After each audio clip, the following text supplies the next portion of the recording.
Bonjour mesdames et messieurs, bienvenue si vous nous rejoignez une fois de plus à poursuivre votre émission sur la chaise. Votre émission sur la chaise, c'est l'émission en ligne sur le média levolcannews.net.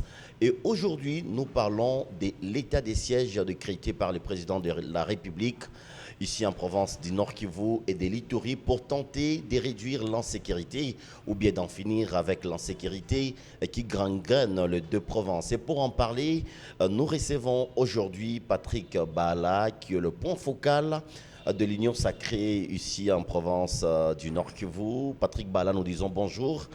Bienvenue sur la chaise. Oui, bonjour Monsieur Philippe. Je salue tous les téléspectateurs qui nous suivent à pareil moment. Oui, nous parlons aujourd'hui de l'état des sièges qui est à sa 6e prorogation. Quel espoir pour vous, pour la population meurtrie de la province du Nord Kivu pour cet état des sièges proclamé par le président de la République?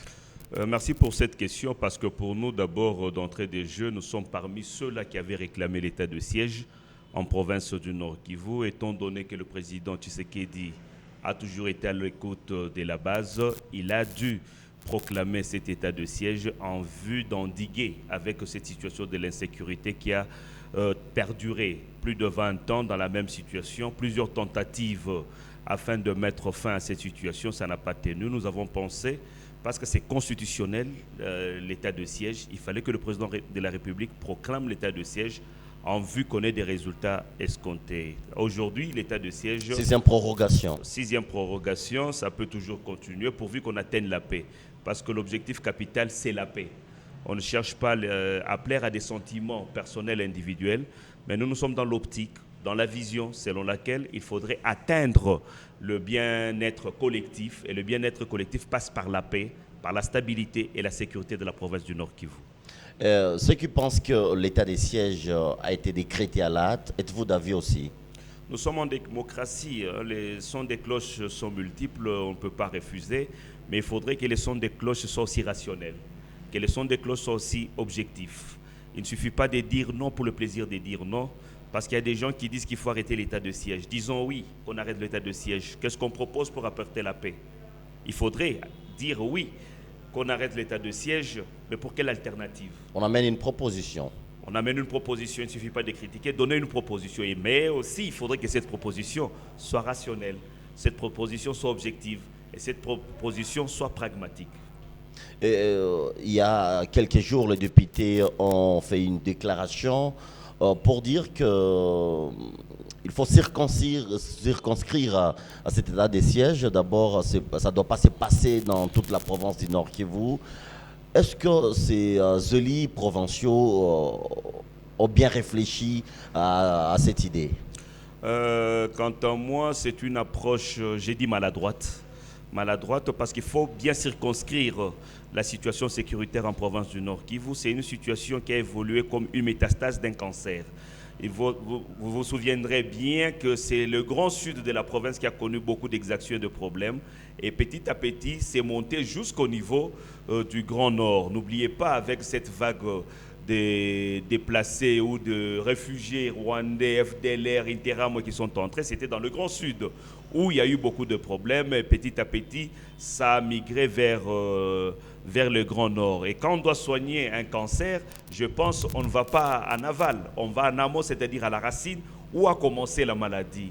Pourquoi est-ce qu'il y a guerre? Ce sont les vraies questions qu'on doit se poser. Pourquoi est-ce qu'il y a guerre au Nord Kivu? Qui sont les acteurs principaux de cette situation? Quels sont les intérêts derrière cette guerre à l'est du Nord, à l'est de la République démocratique du Congo? Pourquoi ça perdure? Vous comprenez? Quels sont les acteurs majeurs dans cette situation? Vous voyez, quand on analyse ça, c'est alors qu'on peut proposer des solutions. Mais on dit qu'il faut aller de manière sectorielle. Et en plus, ceux-là qui réclament ça, ce sont des députés, plus du Grand Nord, plus du Grand Nord. On dirait que le combat, la situation sécuritaire du Nord Kivu est une situation sectorielle. Non, ça c'est un faux débat. C'est un faux débat aussi dans la mesure où nous pensons que les meilleurs qui peuvent donner des approches adéquates, des approches réalistes, ce sont ces militaires. Moi, par exemple, je suis pour l'évaluation, mais pas l'évaluation de la manière dont elle est en train d'être faite. On va faire l'évaluation devant des civils, à majeure partie. Trop de civils qui se retrouvent dans l'évaluation. On va devant des députés qui, parmi eux, il y a certains qui sont pointés du doigt étant dans la situation dans laquelle nous nous retrouvons. Vous voyez un peu cette nébuleuse, ça ne permet pas de résoudre la question. Pourquoi ne pas laisser cette question sécuritaire uniquement aux experts militaires qui savent où aller et où terminer? C'est eux qui ont des notions, c'est eux qui ont la maîtrise de toute la situation. Bien sûr qu'ils peuvent avoir des appréhensions de part et d'autre, mais c'est eux qui ont la philosophie militaire, c'est eux qui ont fait des études militaires, c'est eux qui peuvent donner des approches militaires. Mais quant à ce qui se passe en province du Nord Kivu, je pense qu'il n'y a aucun territoire qui est paisible. Aucun. Il n'y a aucune ville qui est paisible. Partout, il y a eu des problèmes. Alors, il faudrait qu'on ait des approches purement militaires qui font que tous les territoires de la province soient occupés, suivis, mais à des degrés différents. Oui, Patrick Bala, on dit état des sièges. Nous sommes déjà à sa 6e prorogation. Pour vous, quelles sont les avancées que vous notez et quelles sont les faiblesses de cet état des sièges? Parce que les structures citoyennes de la province du Nord Kivu dressent un bilan sombre avec des tueries. Aujourd'hui, on dénombre 500 civils en province du Nord Kivu et en Ituri. Est-ce que nous pouvons dire que l'état des sièges est venu comme une réponse à l'insécurité? Tout à fait. C'est dire quoi? C'est comme si on laissait l'armée seule faire son travail. C'est là où se pose le premier problème. Vous avez parlé d'abord en termes de force de faiblesse. Pour ce qui est des forces, aujourd'hui, les gens sont dans la ville de Goma, peuvent dire qu'ils dorment aujourd'hui paisiblement. Donc il n'y a plus de criminalité urbaine sensiblement qui a diminué, cette criminalité urbaine a sensiblement diminué. Je crois aujourd'hui on ne parle plus parce qu'à Goma, il suffisait d'ouvrir sa radio le matin. Le premier titre, c'était qu'on a tué Andosho, qu'on a tué à Majengo, qu'on a ramassé un motard tué. Il y a un échangeur qui a été abattu à 17h, à 18h. On n'en parle plus, ça fait près de 3 mois. Aujourd'hui, dans la ville de Goma, on a récupéré plusieurs armes entre les mains des civils. C'était dans le Kakatindo, c'était à Bujovu, c'était à Birere. Et l'opération va continuer pour ramasser toutes ces armes parce que les armes étaient en liberté, en circulation libre. Au-delà de cela, ces phénomènes kidnapping, c'est presque inexistant aujourd'hui. Donc la sécurité est en train de s'établir, c'est grâce à l'état de siège. Il y a plusieurs routes aujourd'hui qui sont réouvertes parce que c'était des routes totalement fermées, des routes prises en otage depuis des années. Aujourd'hui, on peut circuler. Quand même, quelqu'un peut quitter ici, aller Kibirizi et revenir sans problème, sans inquiétude. Quelqu'un peut quitter ici, aller vers Kanyabayonga et rentrer sans difficulté. Ce sont des avancées. Nous ne disons pas qu'on a déjà atteint le paroxysme de l'état de siège. C'est un processus. Nous allons étape par étape. Et la faiblesse. Aujourd'hui, avant qu'on arrive aux faiblesses, aujourd'hui, on peut connaître avec précision qui détournait les soldes de militaires. On disait les militaires de tourner, mais on ne savait pas précisément c'était qui. Aujourd'hui, on a des précisions pour dire c'est tel et tel autre qui détourne les munitions, qui détourne les armes, qui détourne la ration alimentaire, qui détourne les kits médicaux, qui détourne le solde des militaires et leurs primes. On a de précisions, c'est grâce à l'état de siège. Les faiblesses. Aujourd'hui, non, ce n'est pas encore fini, ne soyez pas pressés. Aujourd'hui, certains sont déférés devant les cours juridictionnels militaires parce qu'on a compris que la guerre aujourd'hui n'est pas seulement un impact extérieur, il y a un impact intérieur. Il y a les Congolais qui tuent leurs propres frères congolais. Donc aujourd'hui, on a eu plus de 100 complices parmi les commerçants, parmi les hommes paisibles, les citadins. On a ramassé beaucoup de gens. Ce sont des indices favorables qui permettent de pouvoir dire que l'état des sièges a quand même des impacts positifs. Mais on ne voudra pas dire que c'est un paroxysme qui est déjà atteint. Mais aujourd'hui, nous pensons qu'il y a des faiblesses. Ce sont ces faiblesses-là qu'il faut améliorer. Les forces, il faudrait les capitaliser et les consolider. En termes de faiblesses aujourd'hui, pour nous, c'est la justice. Nous pensons qu'en état de siège, il fallait mettre l'accent sur la justice militaire pour commencer par arrêter les commanditaires de toutes ces actions. Parce que dès qu'on arrête les commanditaires, c'est-à-dire les auteurs intellectuels de ce qui se passe, parce que les auteurs intellectuels, ce sont ceux-là qui conçoivent toutes ces guerres, ce sont ceux-là qui financent, ce sont ceux-là qui entretiennent. Dès qu'on met la main dessus par la justice, cette guerre va s'arrêter. Pourquoi on traîne pour arrêter ces gens-là? Mais nous avons suivi le porte-parole du gouverneur militaire dans une émission sur les ondes de FRDC FM à Béni, qui a dit qu'il y a certains députés qui seraient de mèche avec les groupes armés. Pourquoi on tarde à mettre la main sur ces députés? Ou bien il voulait les dire juste pour embellir sa communication ces jours-là? Non, non, la vérité est que même le commun de mortels sait qu'il y a des criminels. Et certains sont connus dans toute cette ville. Les députés? Certains députés. Mosso, le président de l'Assemblée nationale, avait demandé aux députés qui étaient incriminés de pouvoir se retirer de groupes armés et d'arrêter ces bévures. Ce n'est pas par hasard. C'est un homme d'État, une haute personnalité de la République, c'est-à-dire il détient les secrets d'État. Il détient des secrets d'État, mais à son niveau, il ne peut pas proclamer parce que c'est de la compétence de la justice. Nous aimerions que ces noms soient normalement, comme ils sont déjà identifiés et répertoriés, remis à la justice et que la justice puisse interpeller ces gens. Je pense que même rapidement, si ces gens sont interpellés, vous verrez rapidement que toutes ces criminalités vont commencer à s'éteindre parce qu'il y aura une peur. Il y aura une peur pour être arrêté et même tous ces gens qui sont derrière ces collimateurs vont chercher à pouvoir se sauver. Voilà, même en termes de ce qui est positif, c'est la reddition massive de beaucoup de jeunes qui étaient en brousse avec beaucoup d'armes. Donc ce sont des faits aussi qui sont positifs. Mais la prise en charge aussi qui il y a le DDR, il y a le DDR qui est déjà... Qui cause problème jusque-là. Oui, oui, c'est une faiblesse. Le DDR est déjà mis en place, il y a la structure mise en place, mais nous, rapidement, nous aimerions que tous ces jeunes soient cantonnés, mais pas seulement au Nord Kivu. Moi, ma proposition, c'est-à-dire que tous ces jeunes, comme ils se sont rendus, qu'on les amène dans des autres provinces pour une réinsertion socio-économique. Pas les orienter vers l'armée, pas les orienter vers la police, pour ne pas connaître une telle armée que nous avons, pour ne pas connaître encore les difficultés que nous avons dans la police et les services de renseignement. On peut les prendre, les amener à la base de Kamina, on peut les prendre, les amener à Kotakoli, loin de la province du Nord Kivu, pour qu'ils ne puissent plus faire un pas en arrière. Ça, c'est une de faiblesses, mais qu'on doit normalement résoudre le plus rapidement possible. Il y a une grosse faiblesse aussi. Oui, Patrick Bala. Aujourd'hui, avec l'état des sièges, nous avons vu de députés monter au créneau pour dire que ça ne marchait pas avec l'état des sièges. Vous, personnellement, vous pensez quel message cache ce genre de sorties médiatiques de députés provinciaux du Nord Kivu? Le premier message qu'ils cachent, c'est un problème non de l'état de siège, mais l'état de leur ventre. Donc c'est ça la difficulté qu'il y a, c'est l'état de ventre.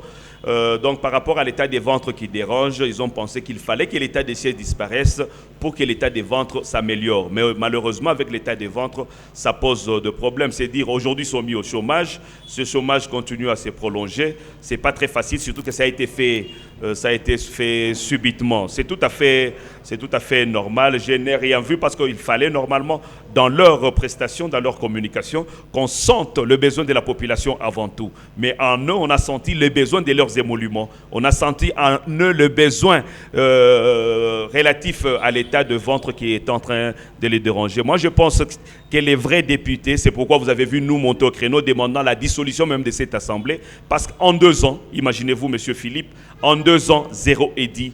En 2 ans, 0 interpellation. C'est dire, là, on n'a pas vraiment une assemblée provinciale. C'est pourquoi nous l'avons déclarée inutile, inapte et incompétente, parce qu'elle est incapable de pouvoir suivre les problèmes clés de la population. Je cite premièrement, il y a eu cette violation de la gratuité de l'enseignement primaire ici en province du Nord Kivu, où les chefs d'établissement fixer les prix, même là où il y avait la gratuité, ils faisaient payer. On n'a pas vu les députés provinciaux. Quand les 40 valeurs étaient en train de faire la loi dans cette ville, on n'a pas vu les députés provinciaux. Quand Mogoma est en train de disparaître, on n'a entendu aucune voix d'un député provincial. Donc, s'il faut comprendre, toutes les réactions qu'on a entendues sur l'état des sièges, c'était pour réclamer qu'ils quittent le chômage parce qu'ils ont été forcés. C'était réclamer la fin du chômage, je l'ai déjà dit. C'était réclamer la fin du chômage, qu'ils soient en pratique, qu'ils puissent vivre et survivre, parce qu'il y a des émoluments, il y a des frais d'émission, il y a des frais de commission, il y a tout ça. Mais ça s'est déjà arrêté, mon ami Philippe. Oui. Nous sommes à Goma ici, il y a plusieurs phénomènes qui s'est passé. Cette affaire d'eau, qui en parlait ici? Personne n'en parlait.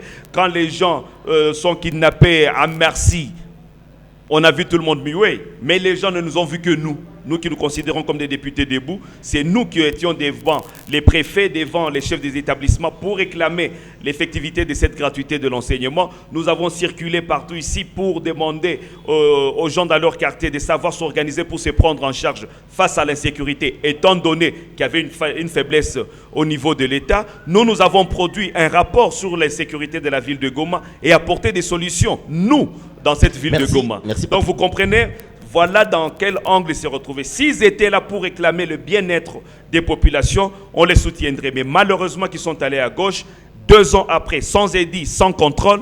Mais je me demande en quoi sont-ils capables, avec quelle audace pouvaient-ils aller juger le gouvernement provincial, l'état de siège qui n'a que 2 mois. Oui. Vous qui avez fait 2 ans d'échec, vous voulez juger ceux qui n'ont que 2 mois. Merci Patrick Bala face à nos caméras. Aujourd'hui, si on disait que c'est la fin de l'état de siège, est-ce que vraiment il faut reconduire les mêmes autorités qu'on a vues avant l'état de siège?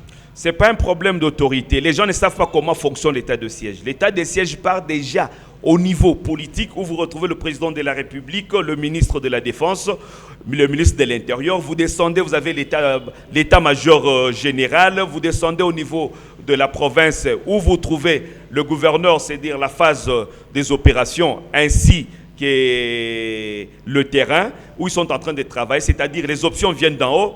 Sur le terrain, c'est juste la pratique, ce n'est pas l'effet d'échanger les autorités, mais la réalité est que le terrain est autre. Le terrain est autre, c'est dire aujourd'hui on commence à découvrir, réellement nous ne sommes pas dans une guerre classique comme c'était avec, c'est pas les M23, avec les Ignélé, avec les Bakatakatanga. Ici nous avons des personnalités difficilement identifiables. Donc les gens que vous pensez vous accompagner sont d'abord vos ennemis. Donc même dans la population civile, il y a des fortes infiltrations, difficiles. Vous allez de l'avant, derrière vous. Même récemment, vous avez vu les Maï-Maï qui se constituent dans notre culture congolaise. Nous savons que les Maï-Maï d'autodéfense, ça protège la contrée. Mais malheureusement, on voit les Maï-Maï s'attaquer aux positions des forces armées. Vous comprenez un peu cette nébuleuse-là? Mais il y avait certains députés qui encourageaient cette force d'autodéfense. Mais aujourd'hui qui se transforme encore en ennemi de l'état des sièges. Voilà l'occasion pour la justice de pouvoir interpeller ces gens-là. Il faut qu'on explique tout ça. Moi, je mets l'accent sur cette justice-là et je mets l'accent aussi sur la communication. Nous l'avons dit au gouverneur militaire, on a dit qu'il faut avoir une politique de communication et de sensibilisation de proximité. Il ne saura pas réussir le plus rapidement possible si il ne parvient pas à approcher et à impliquer dans cette action de sensibilisation les acteurs politiques que nous sommes, les acteurs de la société civile, les leaders de mouvements citoyens, les leaders d'opinion, tous ces gens qui sont proches dans toutes les contrées ont beaucoup d'informations à donner au gouverneur militaire, aux services attitrés, pour une approche qui soit plausible. Je crois, s'il entre sur cette voie, en renforçant la justice, en renforçant la communication, en mettant en place le service d'air opérationnel le plus rapidement possible, nous pensons que cette situation pourra s'arrêter le plus rapidement possible.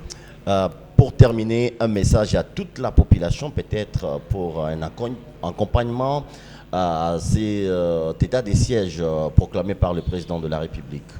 À la population, j'ai dit de ne pas tomber dans le piège de certains insatisfaits. Il y a certains bourreaux, ceux qui doivent être arrêtés, sont en train de manipuler certains Congolais pour faire de n'importe quoi, comme discours, comme communication, dans les réseaux sociaux. Deuxièmement, la population, de ne pas relayer les informations de l'ennemi. À travers les réseaux sociaux, on a tué à gauche, on a tué à droite. Il faut comprendre que nous sommes en pleine guerre. Il y a nos militaires aussi qui meurent chaque jour. Leurs femmes sont restées veuves, leurs enfants sont restés orphelins. Ce sont ce qu'on appelle les conséquences collatérales d'une guerre. Il y a des gens qui meurent, on ne le souhaite pas, mais il ne faut pas diffuser ces images à travers les réseaux sociaux parce que là, vous faites la campagne, la publicité de l'ennemi qui se sent alors plus fort. Et en ce temps-ci, nous devons éviter de nous diviser sur une question de guerre. On l'a vu même aux États-Unis. Quand Osama Ben Laden a frappé les États-Unis, c'était en pleine campagne électorale. On a vu Al Gore et Bush s'est ralliés, ils étaient plus opposants et majorité, ils étaient tous ralliés pour combattre l'ennemi. Je pense qu'aujourd'hui, nous devons avoir une même vision derrière le chef de l'État, une même vision derrière les FARDC, une même vision derrière la paix que nous recherchons. En ce prix-là, nous allons réussir. Et il faudrait que le gouvernant aussi puisse écouter la voix de la base pour que rapidement les DDR soient mis en exergue, pour que rapidement la justice militaire soit opérationnelle, qu'on mette vite les moyens. Et je pense que tous les dossiers d'ordre civil devraient être donnés aux juridictions civiles, qu'on laisse la justice militaire s'imprégner uniquement des dossiers sécuritaires et rapidement, nous aurons des solutions adéquates parce que nous avons confiance à cet état de siège. Parce que en cas d'échec, si on peut dire, ou d'arrêt dès l'état de siège, le Nord Kivu restera invivable parce que tous ces groupes armés se diront l'État a échoué, l'armée a échoué, on ne va craindre personne. En tout cas, ce sera la jungle et l'anarchie. Patrick Bala, nous disons merci de répondre à notre invitation sur la chaise. C'est moi qui vous remercie. Mesdames et messieurs, nous sommes arrivés à la fin de votre émission sur la chaise. Merci de partager nos vidéos. Merci d'aimer notre page. Merci de soutenir cette émission. On se retrouve à la prochaine.